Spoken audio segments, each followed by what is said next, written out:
buenos días, amados hermanos, que el Señor les bendiga esta mañana. Vamos a recapitular algunos versículos del capítulo 7 y vamos a analizar el capítulo 8 y con la ayuda de Dios a concluir con el capítulo 9 de los jueces que estamos estudiando.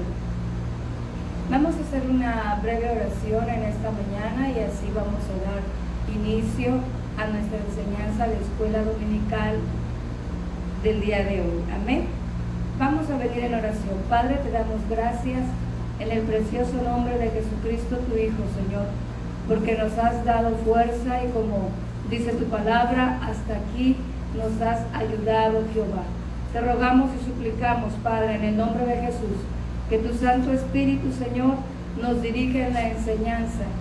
Muestre, Señor, y revele a nuestro corazón lo que tú quieres mostrarnos a través de lo que has plasmado, Señor, a través de tu Espíritu en esta Escritura. En el nombre de Jesús, reprendemos todo lo que quiera estorbar, todo cansancio, toda distracción, todo espíritu inmundo que quiera robar la bendición que tú has determinado enviar a nuestras vidas en esta mañana, se va fuera en el nombre de Jesucristo.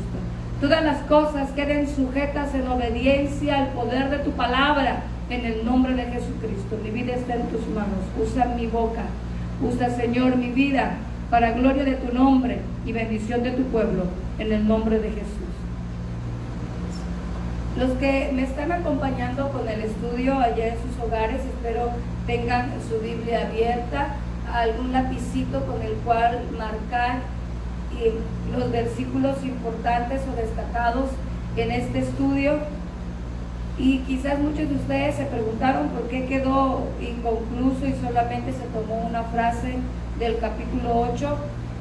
No es que haya quedado inconcluso, sino que no podemos abarcar todos los puntos en una sola enseñanza y por eso nos quedamos de esta manera.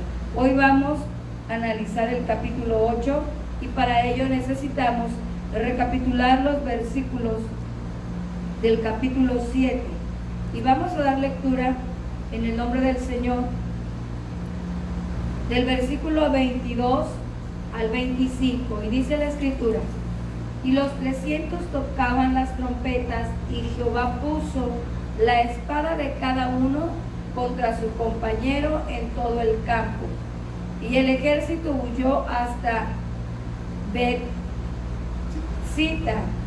en dirección de Sera y hasta la frontera de Abel-meola en Tabat, y juntándose los de Israel, de Neftalí, de Aser y de todo Manasés, siguieron a los madianitas.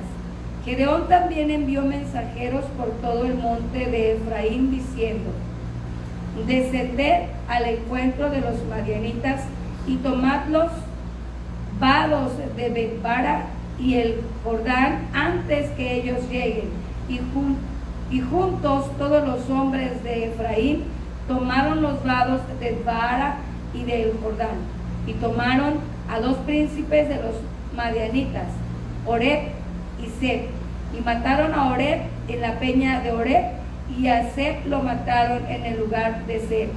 Y después que siguieron a los madianitas, trajeron las cabezas de Oreb y de Seb a Gedeón al otro lado del Jordán. Capítulo 8.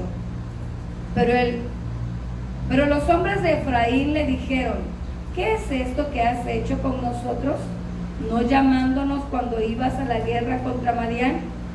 Y le reconvinieron fuertemente, a los cuales él respondió: ¿qué he hecho yo ahora comparado con vosotros? ¿No es el rebusco de Efraín mejor que la vendimia de Abiezer? Dios ha entregado en vuestras manos a Oreb y a Seb, príncipes de Madián, y he aquí he podido yo hacer comparado con vosotros. Entonces el enojo de ellos contra él se apagó. Este pasaje o este pequeño trozo bíblico que hemos tomado para comenzar tiene una aplicación ministerial que vamos a analizar en esta mañana. Y es que aunque habían sido llamadas muchas de las tribus, este pasaje nos deja en claro que se llamó de José a Manasés, pero no se llamó a Efraín. Y el celo del corazón de los de Efraín se encendió. Y esto está identificando a ciertos líderes que tienen celo porque no se les ha convocado a la guerra. Sin embargo, podemos ver la estrategia perfecta que viene de Jehová. Dado que ya se había llamado a una multitud, ustedes recordarán que más de 30,000 hombres son convocados, de los cuales de las muchas tribus fueron regresados los cobardes y también fueron regresados los valientes que no eran capaces de distinguir el momento en el que el enemigo les podía atacar. Y solamente 300 hombres van a pelear por la espada de Gedeón y por la espada de Jehová. Y es la espada de Jehová la que hace huir a los 135,000 hombres que están acechando al pueblo de Israel. Durante el transcurso de esta batalla, dice la Escritura, que son convocados en el momento de que huyen los enemigos, son convocados ahora los de Efraín. Y todos los demás hermanos ya se habían levantado para pelear, pero el punto específico en el que podían ser sitiados los enemigos que huían era en los montes a los que acude Efraín. Y nótese que los hombres de Efraín son hombres preparados para la guerra, a los que solamente se les tuvo que enviar mensajero para que se levantaran de inmediato. Pero después de haber peleado la guerra a la que Jehová les convoca, ellos se levantan en un celo y le reclaman a Gedeón: ¿por qué no nos llamaste antes? ¿Por qué hasta ahorita? Amados hermanos, el llamado de los hombres no sirve. El que es útil es el llamado que viene en el tiempo de Dios, el llamado de Jehová. Y a este llamado es al que hay que estar atentos y es al que hay que ponernos en pie. Pero para este llamado tiene que haber hombres preparados para escuchar la voz de Dios. Y es que anteriormente habían venido muchos, pero que no eran conforme al corazón de Dios. Y entonces les hace la referencia a Gedeón diciéndoles: no es mayor la victoria que Dios te ha dado, habiéndote entregado todo, que lo que yo he hecho.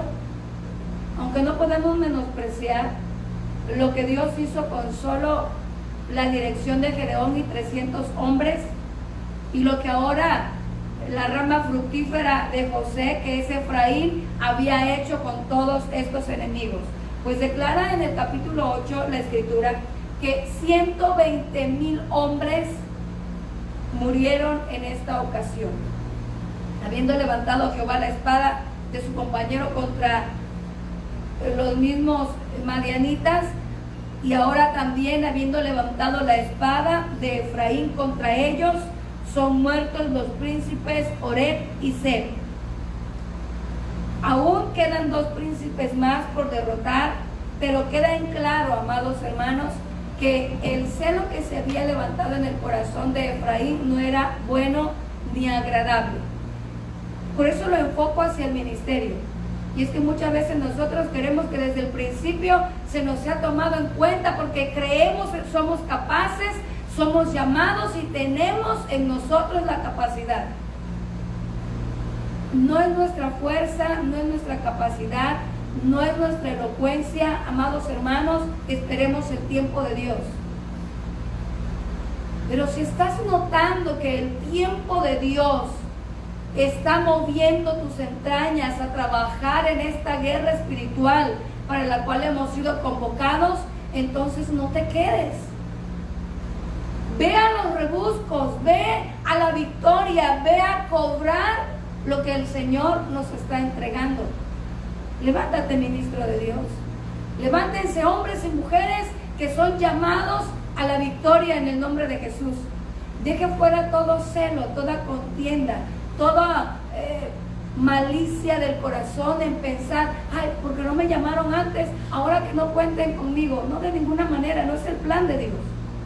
El plan de Dios, amados, es que nos levantemos en unidad y cobremos la victoria que Él ha determinado para la iglesia.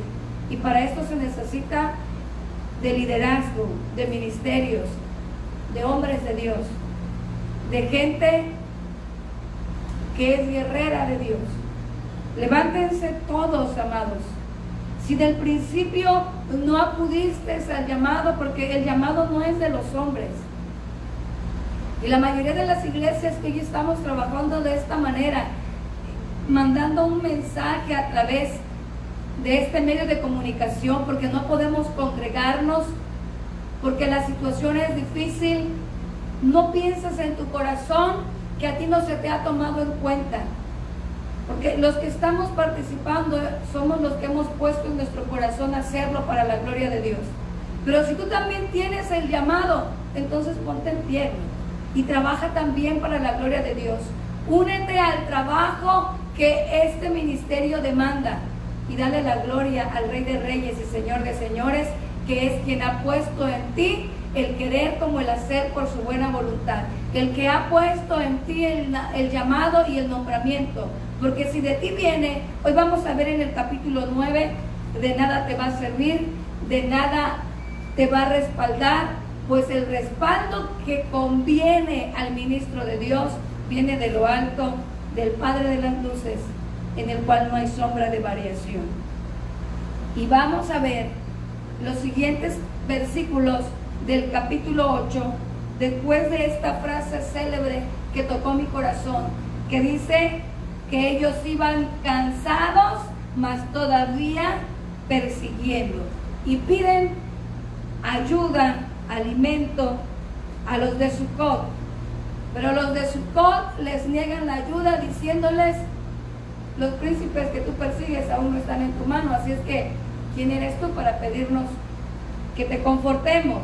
Y después dice que va a Peniel, y los de Peniel también le niegan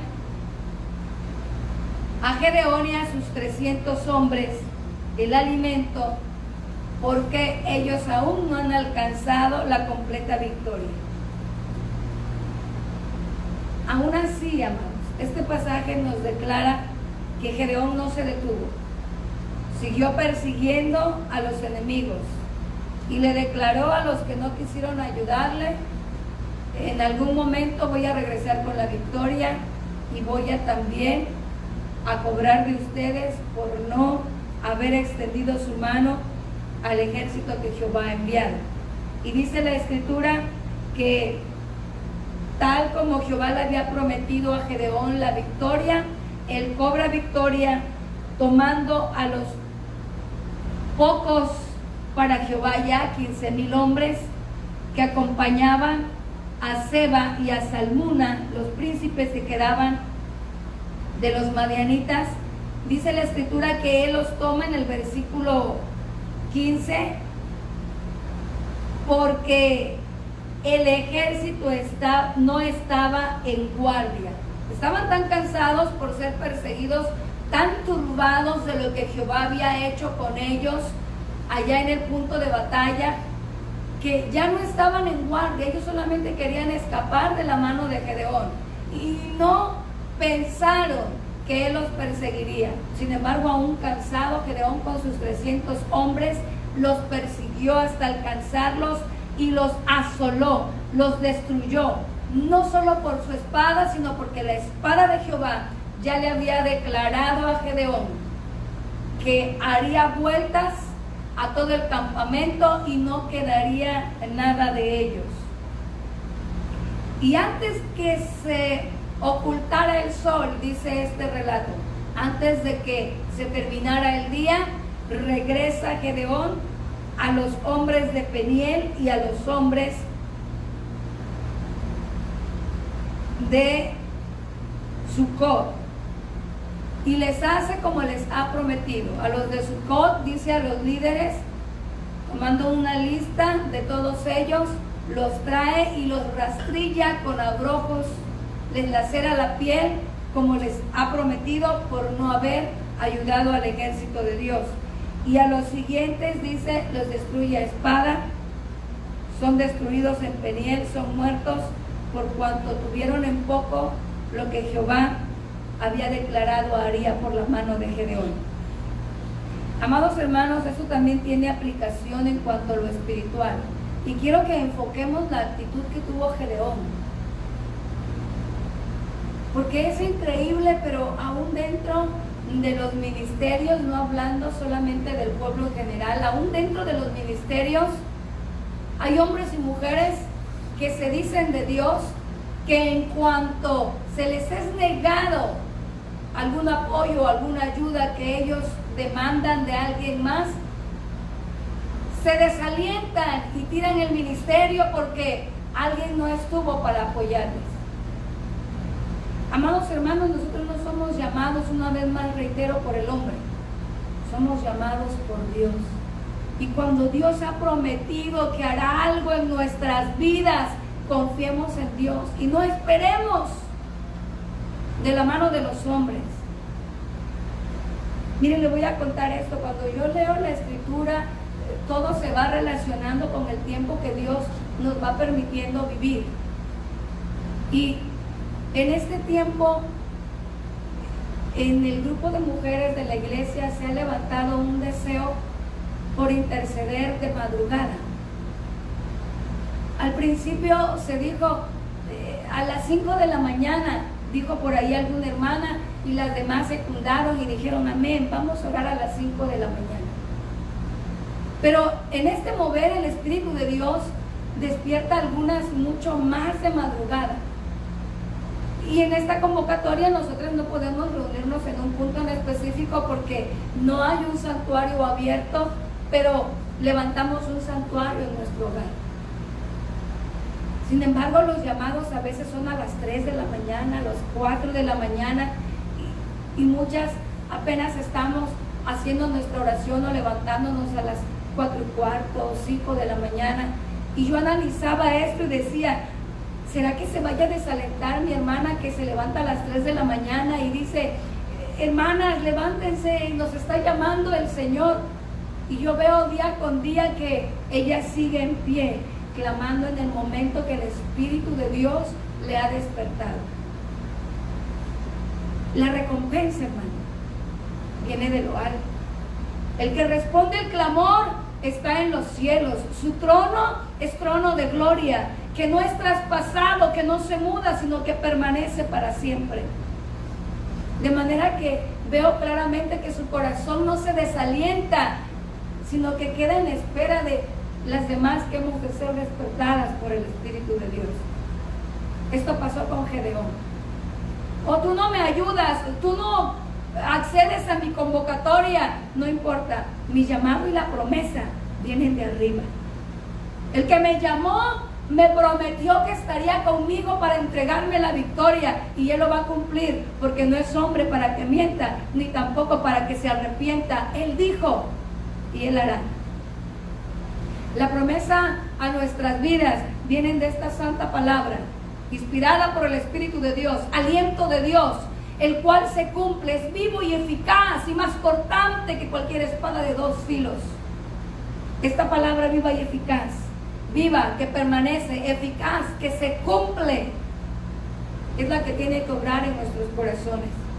Si alguien más no acude a tu llamado, no te preocupes, el que prometió es fiel y va a cumplir.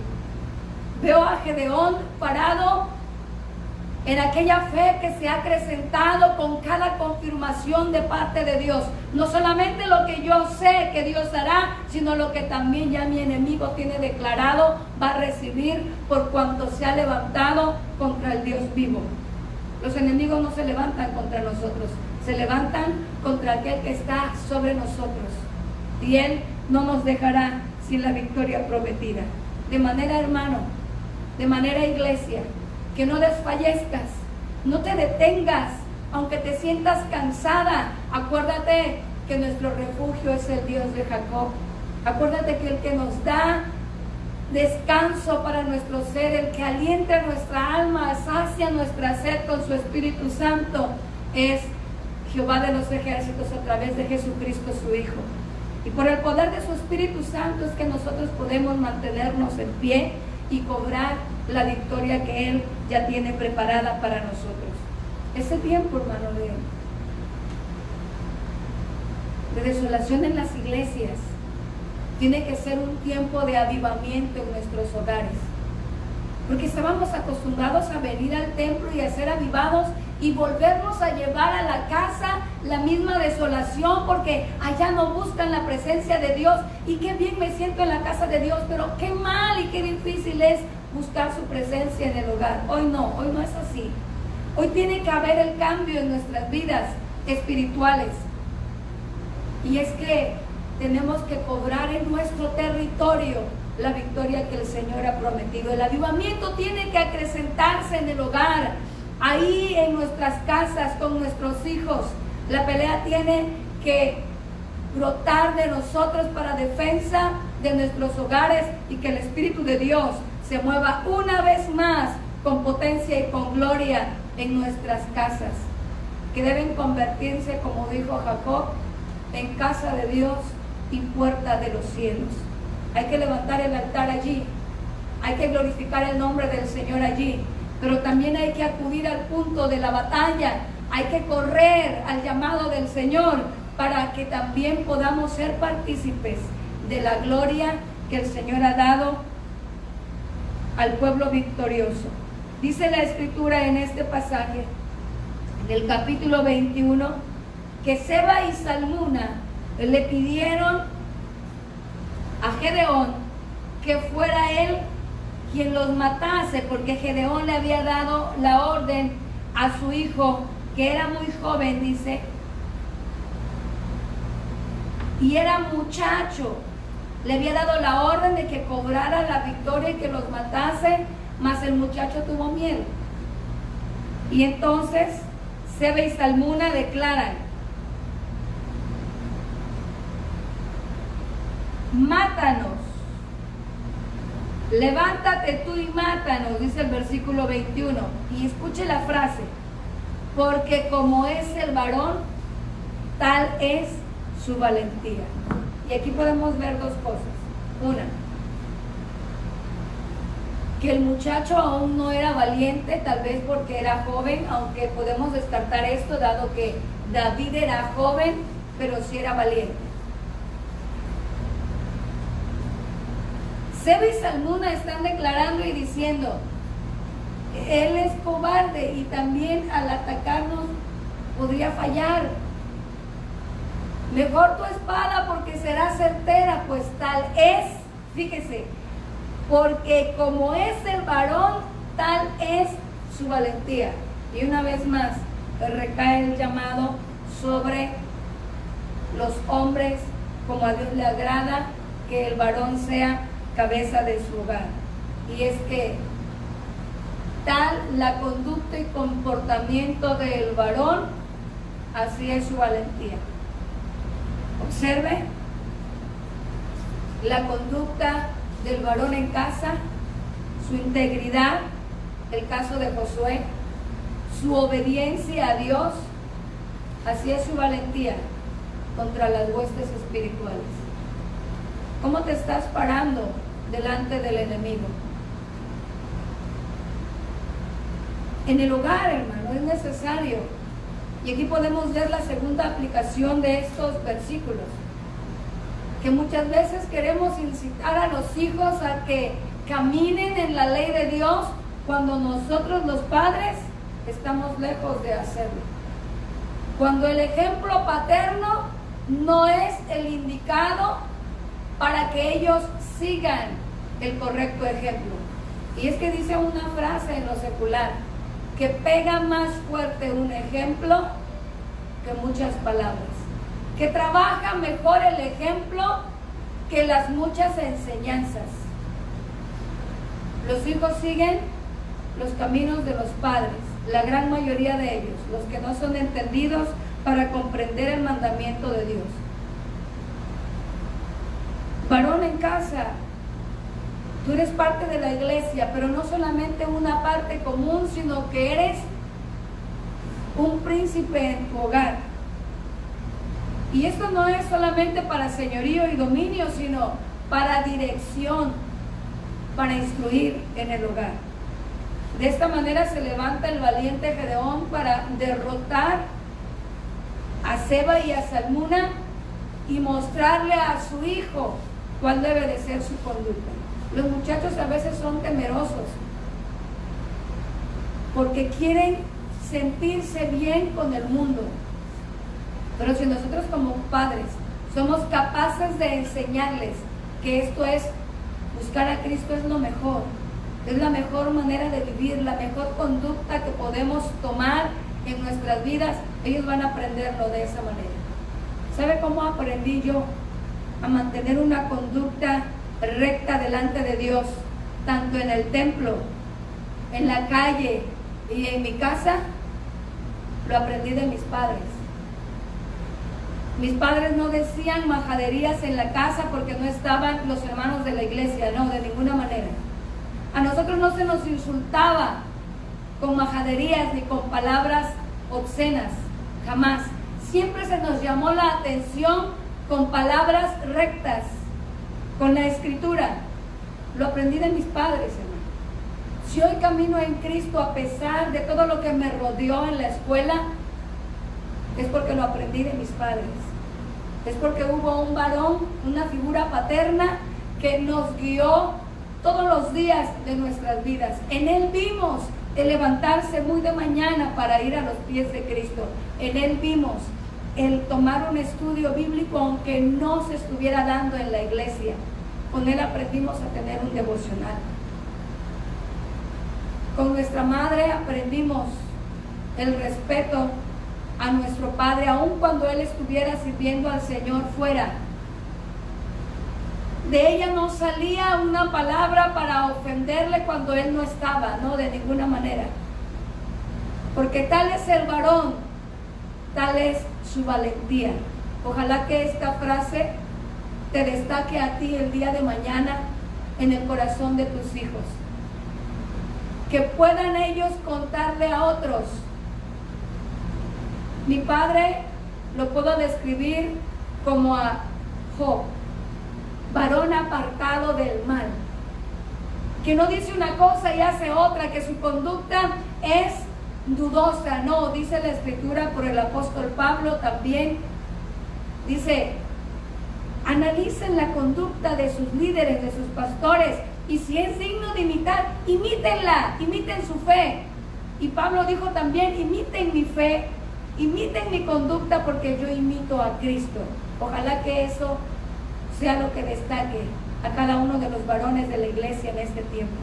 Y que se deje de decir de nosotros los cristianos, porque muchos han servido para vituperar el evangelio. Mucha gente dice, ¿para qué ser cristiano si mira cómo es fulano, si mira cómo es vengano? Ojalá que eso sea borrado en este tiempo. Y ahora que está la necesidad tan latente en el corazón de la gente, ellos puedan decir, como ellos que verdaderamente sirven a Dios, como ellos en los que verdaderamente se ha reflejado el poder, la potencia de la palabra de Dios, también se haga sobre nosotros. Y vamos a culminar el capítulo 8.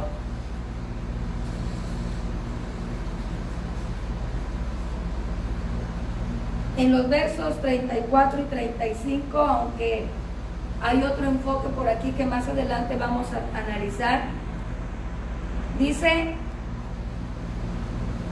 que después de que Gedeón entregó victoria y tuvo a muchos hijos, y también por ahí tiene al hijo número 31 con una ramera, el versículo 34 dice, no se acordaron los hijos de Israel que Jehová su Dios, que los había librado de todos sus enemigos en derredor, ni se mostraron agradecidos con la casa de Jerobaal, el cual es Gedeón, conforme a todo el bien que él había hecho a Israel. Y entonces se levanta no un juez, sino uno que se quiso hacer rey, cuando el rey de Israel aún era Jehová de los ejércitos, y este se llama Abimelech, y está contemplado entre los jueces porque Jehová no había determinado poner reyes sobre Israel. Por esa razón no está en los reyes, sino está en los jueces, pues Jehová no había dado autorización para que nadie tomase el lugar que a él le correspondía. Se levanta Abimelech, hijo de Jerobaal o de Gedeón, con aquella ramera, y queriendo ser el dominante, el rey sobre el pueblo de Israel, dice que mata a 29 de sus hermanos, y solamente Jotam escapa de él. Y encontramos en el capítulo 9 la fábula de Jotam. Y es que dice que Abimelech, al ir con sus hermanos, o sea, los parientes de su madre, porque así se considera en la escritura, cuando alguna tribu tiene relación con un familiar, entonces se considera como hermana. Por eso dice que fue a sus hermanos. Vamos a ver el versículo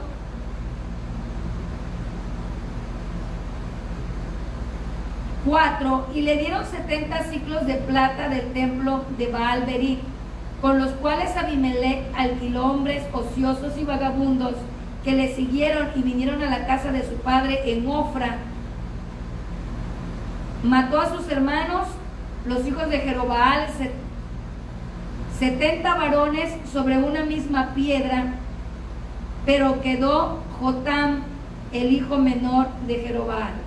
Amén. Aquí yo me equivoqué al decir 30 y 29 por el siguiente juez del capítulo 10, discúlpenme, pero dice la escritura que eran 70 y él mata a 69 sobre una misma peña. Los hombres que le entregaron los 70 siclos de plata del templo de Baal-Berith son los parientes de su madre. En el versículo 3 dice que son los hombres de Siquem. Y entonces él, al hermanarse con los de Siquem, Abimelech toma dominio de toda esta región y los hace tributarios para que él reine sobre ellos. Se levanta Jotam, el cual ha escapado, y relata esta fábula que van a escuchar, y dice: fueron una vez los árboles, versículo 8, fueron una vez los árboles a elegir rey sobre sí, y dijeron al olivo: reina sobre nosotros.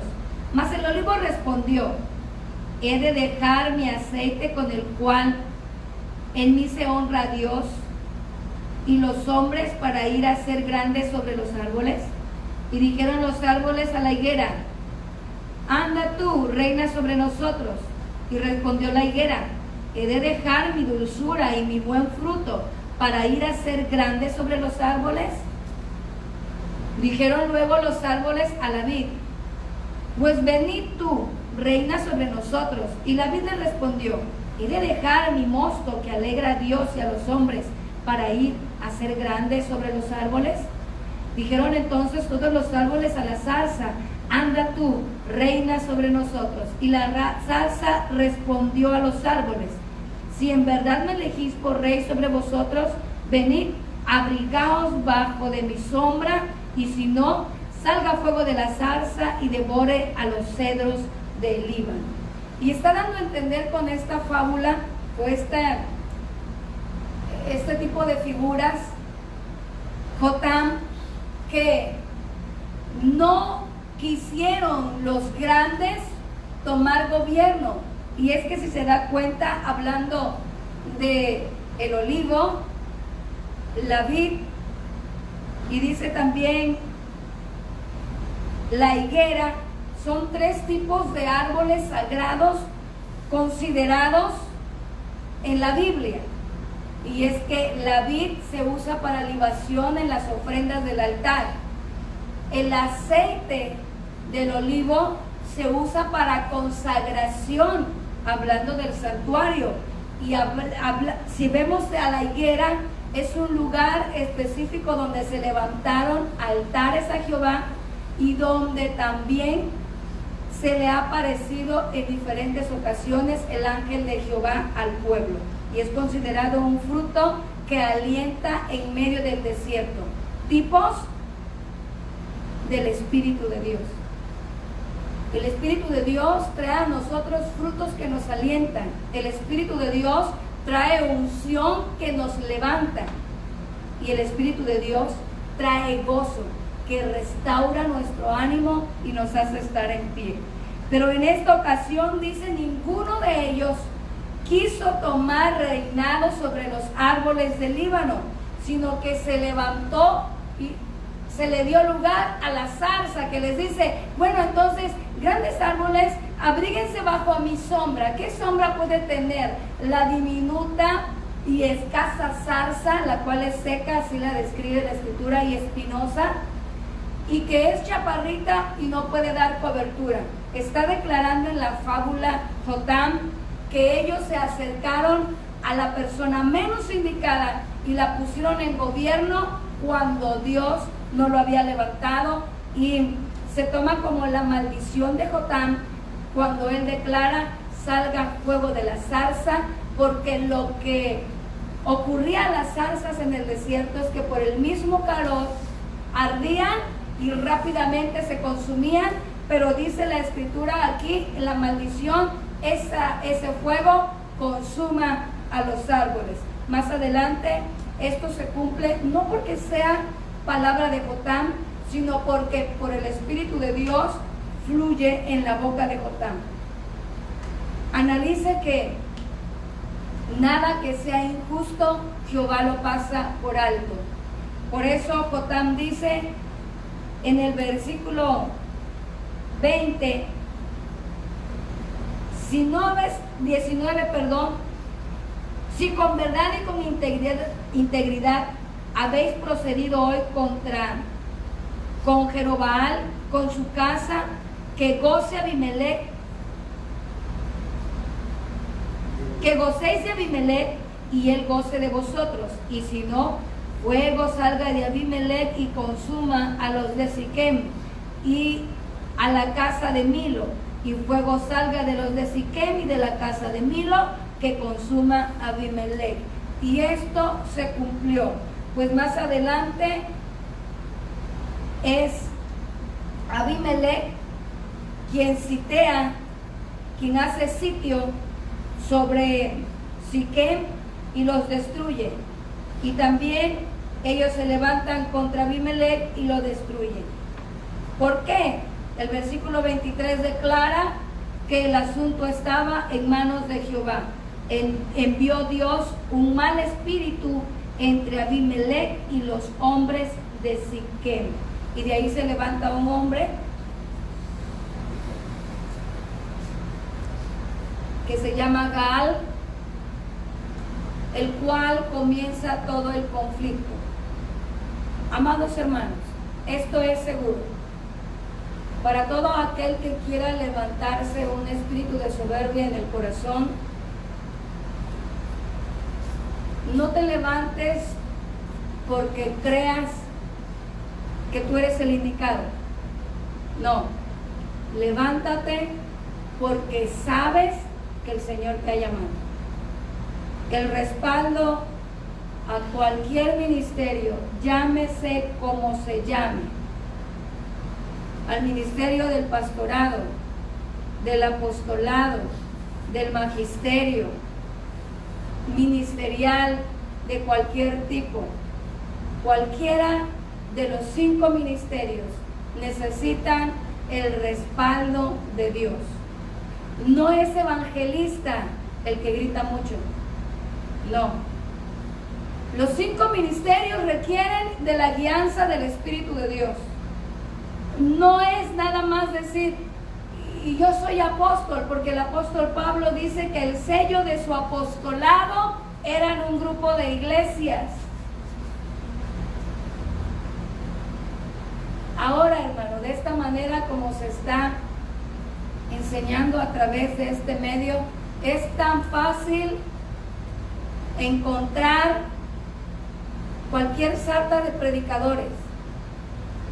Y lo digo así, no quiero ser ofensiva, porque reconozco que yo no soy nada fuera de la gracia de Dios. Pero hay un celo en mi corazón, hermano, una molestia para expresárselo de mejor manera, que nosotros que conocemos la palabra, nosotros que sabemos qué es lo que a Dios le agrada, su limpieza, su claridad, demos lugar o entrada a nuestros hogares y a nuestros corazones sandeces que gente sin temor de Dios, sin guianza del Espíritu de Dios, están transmitiendo con el fin de manchar el santo evangelio de Jesucristo. Porque este evangelio es santo, ¿no? Porque esta palabra es palabra de Dios, la cual se tiene que hablar sin quitar comas, acentos ni puntuaciones, porque nuestro Dios es sabio y supo cómo plasmarla para traer luz a nuestras vidas. Evitemos abrir puerta a aquellos que vituperan el evangelio de Jesucristo y que lo hacen con el fin de mofarse y tener ganancias deshonestas. No compartamos con ellos lo que están haciendo, sino al contrario, dejemos que fuego de Dios les consuma, que entre ellos mismos se consuman, y cerremos puerta a esta obra de Satanás. Jehová levantará un espíritu contra ellos mismos, pero nosotros no abramos puerta ni demos lugar. Iglesia, busquemos santificarnos. Dice la Escritura que el que está limpio, límpiese más todavía. El que es inmundo, ensúciese más, si así lo quiere. Pero el que tenga oído para oír, oiga lo que el Espíritu de Dios está hablando a nosotros, la iglesia, y busquemos vivir en santidad, limpiar. Dice la Escritura que debemos de ser renovados en el espíritu de nuestro entendimiento. ¿De qué manera? A través de la Escritura. ¿Por qué buscar enseñanzas en otro lugar? ¿Por qué buscar revelaciones en otro lado? La mejor revelación está en la palabra. ¿Por qué siempre buscamos acortar nuestro camino y que nos den 3 pasos para llegar a la vida eterna? Mira, hermano, los pasos para la vida eterna están en las Sagradas Escrituras. Una vez más les recomiendo, lean la palabra, hagan un tiempo. Si usted como a mí no le da tiempo durante el día, desvélese un poco. La palabra no va a volver vacía, va a cumplir el fin para el cual fue enviada. En su tiempo correcto y preciso va a hacer lo que el Señor quiere hacer en nuestras vidas. Dese un tiempo para buscar el rostro de Dios. Iglesia, tómate un tiempo, porque los días son malos, porque el tiempo se ha cortado. Y dijo el apóstol Pedro, nuestra redención está más cercana que cuando creímos. 10, 20, 30 años, ¿cuántos tienes en el Evangelio? Tu redención está más cerca. Vamos a hacer una pequeña oración y de esta manera vamos a dar por concluida nuestra enseñanza. Llegamos al capítulo 9 y la próxima semana estaremos viendo los capítulos siguientes, por los que yo les recomiendo lean la Escritura. ¿Saben cómo usar las referencias? Es fácil. Muchos pasajes tienen pequeñas letras diminutas en los versículos. Otros tienen números en la parte de abajo que nos indican el capítulo y el versículo que estamos leyendo, y son hermanados con pasajes que los iluminan más. Esto se encuentra en el pie de página de la Biblia o en la columna central de algunas Biblias. Las letras pequeñas nos indican palabras que tienen traducción y las colocan en el pie de página o en la columna central. De esta manera nosotros podemos, como dijo el Señor Jesús, aquellos fariseos, escudriñar, cavar hondo, comer de fondo las raíces, tener un poco más de luz en el pasaje. Hágalo, por favor. Lea en casa. Dese un momento para leer, aunque sea un trozo bíblico, una porción que le dé esperanza a su vida en este tiempo actual. Vamos a venir en oración en esta mañana. Padre, te doy gracias Gracias en el precioso nombre de Jesucristo, tu Hijo, Señor. Porque no has dejado mi boca vacía, sino que tú has puesto la palabra, Señor, para que sea emitida y llegar a los oídos de tu pueblo sea de bendición. Yo te ruego y suplico, Señor, esta semilla, hazla llevar mucho fruto. Haznos llevar mucho fruto para la gloria de tu nombre, por el poder de tu Espíritu Santo. Padre, en el nombre de Jesús, yo te ruego y suplico por nuestros hermanos que están atravesando por necesidad, allá en los hospitales, Señor, en sus hogares, encerrados por causa de alguna enfermedad, en el nombre de Jesucristo. Allá, mi Señor, hasta Oaxaca, envía esta palabra de salud a subir medicina, Señor, sobre este varón que está padeciendo. Yo te ruego y suplico tu mano de poder sea obrando, Señor, restaurando, quebrantando, quitando la corona a este virus maligno que está estorbando aún entre los hijos de tu pueblo. Señor, el llamado toque nuestro corazón. Haznos ponernos en pie. Haz que se pongan en pie aquellos que están padeciendo, como muchos que ya han sido restaurados en la fe, en el nombre de Jesucristo. Tu mano de poder sobre tu pueblo Getsemaní, donde quiera, Señor, que se encuentre la iglesia, allá, mi Señor, en el norte como en el sur, tu gloria se siga moviendo, mi Señor, en el nombre de Jesucristo, y en gran manera sobre todo aquel que nos acompaña a través de esta transmisión. Yo te ruego y suplico bendición, Señor, para nuestra hermana Gloria Aguilar, que bendigas a mi hermana Hilda Rodríguez, a Erika Jiménez de López, en el nombre de Jesús. Bendice, Señor, a tu pueblo, a mi hermano Efraín Hernández Nava, en el nombre de Jesús de Nazaret. Mi Señor, bendice en gran manera a tu sierva Neiva Mata, en el nombre de Jesucristo. Tu gracia, tu poder y tu misericordia sobre mi hermana Eli, Señor, sobre Elsie, sobre mi hermana Sarita Chigo, en el nombre de Jesucristo. Bendice a tu pueblo. No hay nada que pueda limitar el poder de tu mano. No hay distancia, no hay, mi Señor, nada que te pueda limitar. Por tanto, yo declaro que tu gloria, tu poder, tu bendición está con nosotros desde ahora y para siempre, pues tú has prometido y tú eres fiel, en el nombre de Jesús. Gracias, Señor, por lo que tú estás haciendo allá en el cuerpo de mi hermano Antonio Jiménez, en el nombre de Jesucristo, guardándole, mi Señor, reprendiendo lo que está estorbando allá, Señor divino, en la vida de mi hermana Carmen Cabrales, en el nombre de Jesús. Reprendemos todo problema del asma en el nombre de Jesucristo. Glorifícate en tu pueblo, Señor, en tu iglesia, como tú siempre lo has hecho. En el potente nombre de Jesús, tu Hijo, te lo rogamos y suplicamos y creemos, hecho es, por el poder de tu palabra. Gracias, Señor. Aleluya. Que el Señor les bendiga, hermanos. Un saludo hasta Puebla, mi familia a la que por mucho tiempo no le había podido compartir y que quizás no pensé poder llegar hasta ellos. Alabo a Dios porque ellos ven esta transmisión y mi tía, mis primos son bendecidos a través de ello. Se goza mi corazón. Dios te bendiga, Ade. Los quiero mucho. Quiero recordarle una vez más a la iglesia, amados, Jesucristo viene. Que el Señor les bendiga. Maranata. Hoy tenemos servicio a las 6 de la tarde, hay transmisión. Y goces, hermano, por favor, busque alabar a Dios, no se quede sin hacer nada. Y en unos momentos más tenemos el culto para los niños. Que el Señor les bendiga a todos.